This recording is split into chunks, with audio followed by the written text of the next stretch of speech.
Hello everyone, আসসালামু আলাইকুম। It is I Kajal the traveller. অনেক জায়গা নিয়ে ভিডিও করলাম, অনেক জায়গায় আপনাদেরকে দেখালাম। এবার না হয় একটু নিজের জায়গাটা নিয়ে ভিডিও করা যাক। বর্তমানে আমরা যেখানে বাড়ি করেছি পাঠানবাড়ি, আজকে আমি সেই পাঠানবাড়িকে আপনাদের সামনে সুন্দরভাবে তুলে ধরার চেষ্টা করব। পাঠানবাড়ি এই এলাকাটা মোটামুটি ভালোই সুন্দর, তবে এই এলাকার রাস্তার কারণে এই সৌন্দর্যগুলো ধামাচাপা পড়ে গেছে। যদি এই এলাকার রাস্তাগুলো ঠিক করা হয় তাহলে এই এলাকাটা একটি আকর্ষণীয় এলাকা হয়ে উঠবে। স্কুল, মাদ্রাসা, ইটের ভাটা এবং নদী সহ অনেক গুরুত্বপূর্ণ জিনিস এই এলাকায় রয়েছে।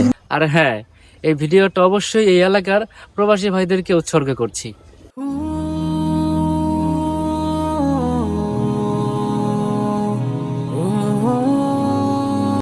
আমার পিছনে যেটা দেখতে পাচ্ছেন এটা হলো কীর্তিনাশা নদী, আর কীর্তিনাশা নদীর ওই পারেই হলো পাঠানবাড়ি। আর আমি এখন যেই পারে আছি এটা সম্ভবত কালিকা প্রসাদ। তো আমার নৌকা দিয়ে পাঠানবাড়ি যেতে হবে, তো আমি এখন নৌকার জন্য অপেক্ষা করতেছি।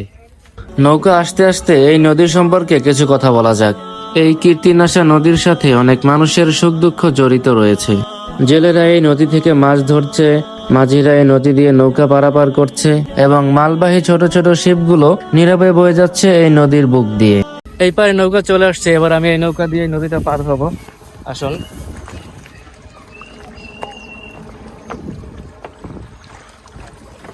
বন্ধুরা, চমৎকার ভিউ। আমি নৌকা দিয়ে নদীটা পার হচ্ছি, তারপরে আমি পাঠানবাড়িতে যাব। এখান দিয়ে নৌকা পার হতে হয় 5 টাকা লাগে। আমি অলমোস্ট এই পারে এসে পড়েছি। এখন আমি নৌকা থেকে নামবো, তারপরেই মূলত আমি পাঠানবাড়িতে পা রাখবো। আমি অলরেডি এসে পড়েছি।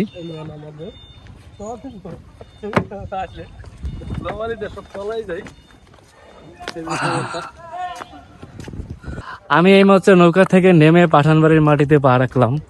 দেখতে পাচ্ছেন আপনাদের সেই পছন্দের জায়গা, নদীর পার, বা আমি এটাকে একটা নাম দিয়েছি বটতলা। এখানে দোকান দেখতে পাচ্ছেন, এমনকি এর সামনে একটা ইট খোলা রয়েছে। আসুন এখন সেগুলো একটু আপনাদেরকে দেখাই। অনেকে আপনারা দূরে আছেন, হয়তো অনেকদিন এগুলো দেখতে পান না, তাই আপনাদের উদ্দেশ্যে এই ভিডিওটা করা। আসুন এবার নদীর পাড় থেকে উপরে উঠি। সবাই এই জায়গাটিকে নদীর পাড় বললেও আমি যেই কারণে বটতলা বলি, দেখতে পাচ্ছেন এই দোকানের সামনে কি সুন্দর একটা বটগাছ। এখানে এই এলাকার ছেলেপেলে এসে আড্ডা দিয়ে থাকে, চা খায়, অন্যান্য কাজ করে। দেখতে পাচ্ছেন আপনাদের এলাকায় কীর্তি সন্ধান আরমান শিকদার এখানে ঘুম থেকে উঠে ব্রাশ করতে করতে নদীর পাড়ে চলে আসছে। বটতলা না এলে ঘুম। কি অবস্থা তোমার? আছি আলহামদুলিল্লাহ। কি খবর? বটতলা না আসলে কি ঘুম পূর্ণ হয় না? না না না। দেখতে পাচ্ছেন হাতে ব্রাশ নিয়ে চলে আসছে এখানে চা খাইতে। চা খাবে, ব্রাশ করবে, তারপরে ঘুম কাটবে। এই তীব্র গরমের মধ্যে এটি একটি প্রশান্তিকর স্থান। মানুষ ক্লান্ত হয়ে এই বটগাছের নিচে আসে একটুখানি রেস্ট নেওয়ার জন্য, একটুখানি বাতাস উপভোগ করার জন্য। কাকাই, বটতলা কেন ভালো লাগে আপনার কাছে? আমার এটাকে ভালোই লাগে। বটতলা ভালো লাগে মানে কথা হলো যে এখানে মনে করেন সব রোদ, আর এখানে মনে করেন বট গাছের ছাওয়ায় অনেক ঠান্ডা লাগে। হ্যাঁ, সুন্দর ছায়া বাতাস, এই জন্য ভালো লাগে। গেছিলাম, বাজার থেকে আসলাম, এখন মনে করেন যে এখানে ছাওয়া পাইছি, একটু দাঁড়াইছি। এখন দাঁড়াইয়া রেস্ট নিয়ে হ্যাঁ, আমিও যে মাত্র এই নদী দিয়ে ভিডিও করলাম, আমারও গরম লাগতেছিল, তো এখানে এসে আমি একটু রেস্ট নিয়ে নিলাম। হ্যাঁ, দেখতে পাচ্ছেন আমার পিছনে এই নদীর পাড়ের আকর্ষণীয় একটি ইটের ভাটা। তবে যতটুকু দেখা যাচ্ছে যে ইটের ভাটা বন্ধ আছে। তো আমি আরমানের কাছে একটু জিজ্ঞেস করবো কেন এই জায়গাটা এখন পরিত্যক্ত হয়ে আছে। এই জায়গাটা কেন পরিত্যক্ত হয়ে আছে এখন? এই ভাটা অনেক দিন হয়ে গেছে, আমাদের জন্মের আগে থেকে আমরা দেখতেছি ভাটা। জন্মের আগের থেকে ভাটা করতে গেলে কিছু জায়গার দরকার হয়। এখন নদী ভেঙে অনেক মানুষজন আসছে, যে কারণে এই ইটের ভাটার জায়গাগুলা শর্ট হয়ে গেছে। ইটের যেই বানানোর যে প্লেসটা লাগে অতটুকু প্লেস নাই, তাই এই কারণে আর এটার ড্যামারেজ কমে গেছে, অনেক আগে থেকে ড্যাম হয়ে গেছে, এই কারণে এখন পরিত্যক্ত হয়ে গেছে। বাটা এটা এখন একটা ঐতিহাসিক ভাটা হিসাবে সবাই চিনে। হ্যাঁ, এটা যেহেতু অনেক আগের, বললাই যে বাপদাদার আমলের, তারও আগের, তো যার কারণেই এটা একটি ঐতিহাসিক স্থান হয়ে আছে এবং সামনে হয়তো থাকবে। অবস্থা এটা কোনো ভাঙ্গা বা কোনো হাত দেওয়া হয় না, এমনি থাকবো। হ্যাঁ, সুন্দর লাগতেছে তো অনেক। হ্যাঁ, এত সুন্দর একটা ইটের ভাটা বন্ধ হয়ে আছে, আসলে দেখে আফসোসই লাগতেছে।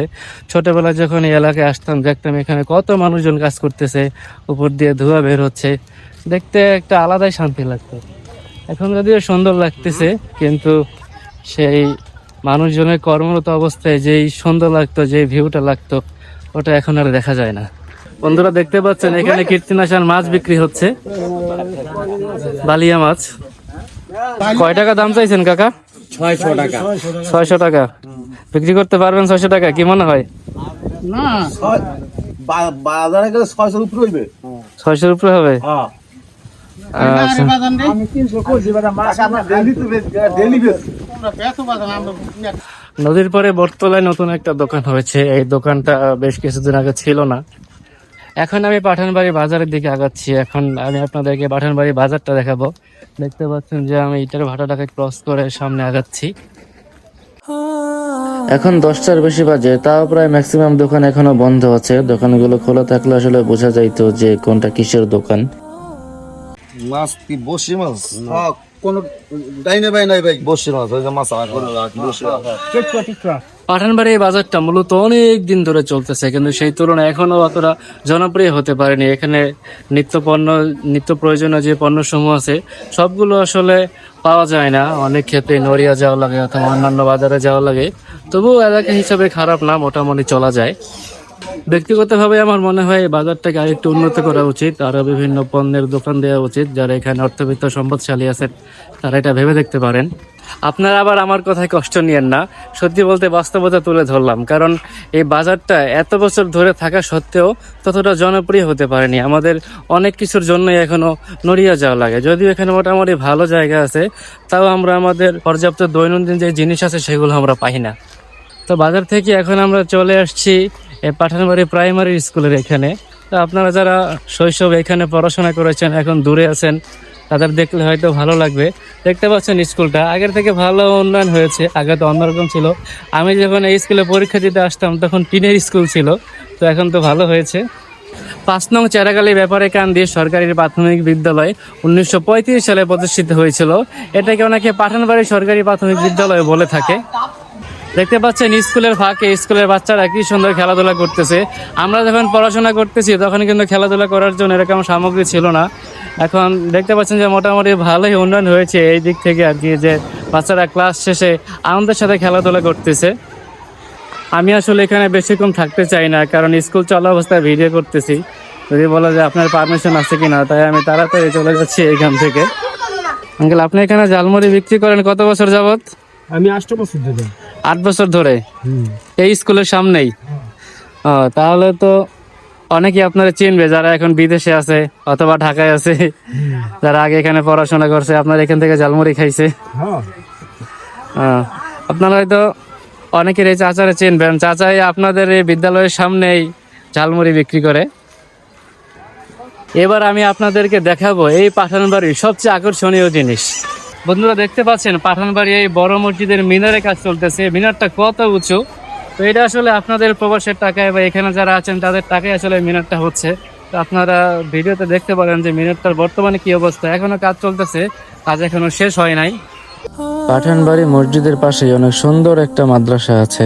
মাদ্রাসা এবং মসজিদ মিলে একটা সুন্দর সিনারিও তৈরি করেছে এখানে।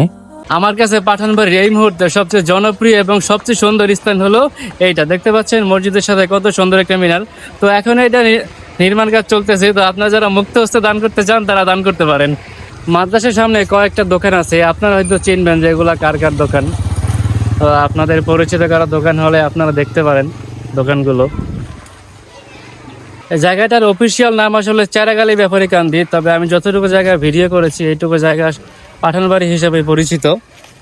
তো আমি সেই নদীর পাড় থেকে শুরু করে আমরা বর্তমানে যেখানে বাড়ি করেছি সেই পর্যন্তই ভিডিও করব। এর চেয়ে বেশি ভিডিও করা সম্ভব না। আর মূল জিনিসগুলো আসলে এইখানেই। কিছুদিন আগে আমি একটা ছবি ছেড়েছিলাম এই যে এই দোকানের সামনের। তো আমি এখন সেইখানে আছি। তো এখান থেকেই আমার বাসার সামনে, তো আমি ওই দিকে যাব।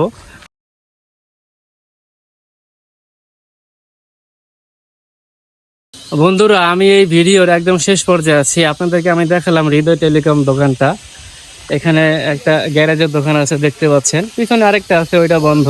তো আমি অলমোস্ট শেষ পর্যায়ে আছি। এখন আমি আমার নিজের বাড়িতে যাব, যে আমরা এখন কোথায় বাড়ি করলাম সেইটা দেখাবো। তারপরে এই ভিডিওটা শেষ হবে ইনশাল্লাহ। আশা করি আপনাদের কাছে ভালো লাগবে। এই রাস্তা ধরে সামনে আগালে আপনারা দেখতে পাবেন যে হাতের বামে একটা ইটের রাস্তা আছে। আপনারা চিনেন, আমার থেকে ভালো চিনেন।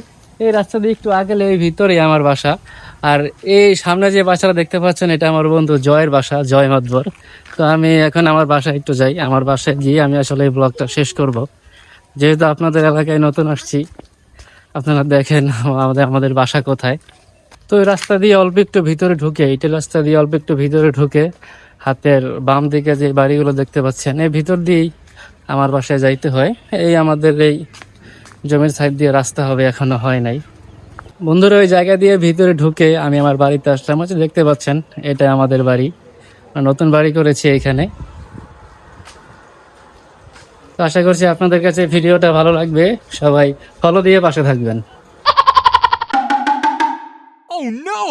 Oh my god.